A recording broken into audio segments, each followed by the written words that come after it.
ప్రధాని మోదీ సర్కారు వైఫల్యంతోనే దేశంలో పెట్రోల్ డీజిల్ ధరలు పెరిగాయన్నారు ఎల్ఓపీ రాహుల్ గాంధీ. కేంద్రం చేసిన తప్పులకు ప్రజలు శిక్ష అనుభవించాల్సి వస్తుందని విమర్శించారు. నీట్ ఎగ్జామ్ పేపర్ లీకేజీ ముమ్మాటికి ప్రభుత్వం ఫెయిల్యూరేనని చెప్పారు. అవినీతి వ్యవస్థ చేతిలో ఓడిపోయి విద్యార్థులు ఆత్మహత్య చేసుకుంటున్నారంటూ ఆవేదన వ్యక్తం చేశారు కాంగ్రెస్ నేతలు.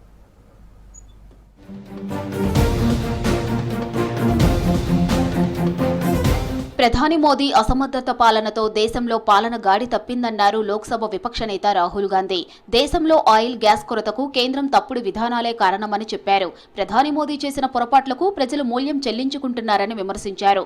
లీటర్ పెట్రోలుపై, డీజిల్పై ₹3 చొప్పున పెంపు తాత్కాలికమేనని చెప్పారు. త్వరలో విడతల వారీగా ధరలు పెంచుతారంటూ ఎక్స్లో పోస్టు చేశారు రాహుల్.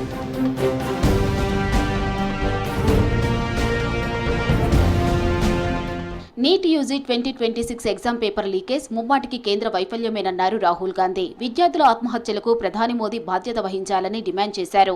ఆత్మహత్య చేసుకున్న పిల్లలు నీట్ పరీక్ష చేతిలో ఓడిపోలేదని, అవినీతి వ్యవస్థ చేతిలో హతమయ్యారని ఆవేదన వ్యక్తం చేశారు.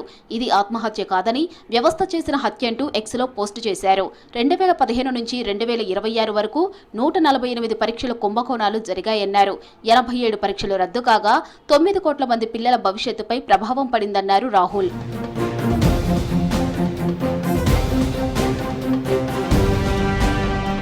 కేరళలో ప్రభుత్వ ఏర్పాటుకు ముమ్మరంగా ఏర్పాట్లు జరగనున్నాయి. అదే సమయంలో రాష్ట్రంలోని యూడీఎఫ్ కూటమి సహా విపక్ష నేతలను కలుస్తున్నారు సీఎం అభ్యర్థి వీడి సతీశన్. మాజీ సీఎం పినరయి విజయన్తో మర్యాదపూర్వకంగా భేటీ అయ్యారు. తిరువనంతపురంలోని విజయన్ నివాసానికి వెళ్లిన సతీశన్ కాసేపు సరదాగా మాట్లాడుకున్నారు. రాష్ట్రానికి సంబంధించిన పలు అంశాలపై చర్చించినట్లు తెలుస్తోంది. అలాగే ప్రమాణ స్వీకార కార్యక్రమానికి విజయన్ను ఆహ్వానించారు సతీశన్.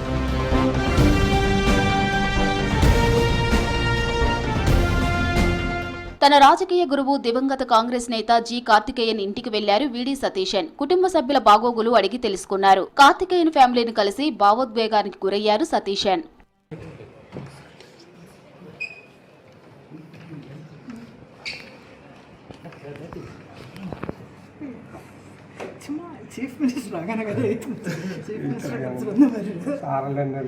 విదేశాలతో సత్సంబంధాలు నిర్వహించడంలో ప్రధాని మోదీ ఫెయిల్ అయ్యారన్నారు కర్ణాటక డిప్యూటీ సీఎం డీకే శివకుమార్. అంతర్జాతీయ విషయాలను మోదీ సరిగ్గా నిర్వహించలేకపోయారని ఫైర్ అయ్యారు. మోదీ, కేంద్ర మంత్రులు కాన్వాయ్లో వాహనాల సంఖ్యను తగ్గించుకున్నంత ఈజీగా ప్రజలను వాహనాల్లో ట్రావెల్ చేయడం తగ్గించమని ఎలా చెప్తారని ప్రశ్నించారు DK Shivakumar.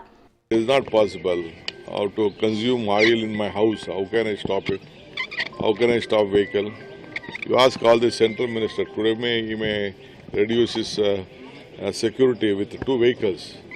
Okay, fine. Let all others do in the entire country. No one should travel outside. How can it be there? It is their pleasure. They are earning.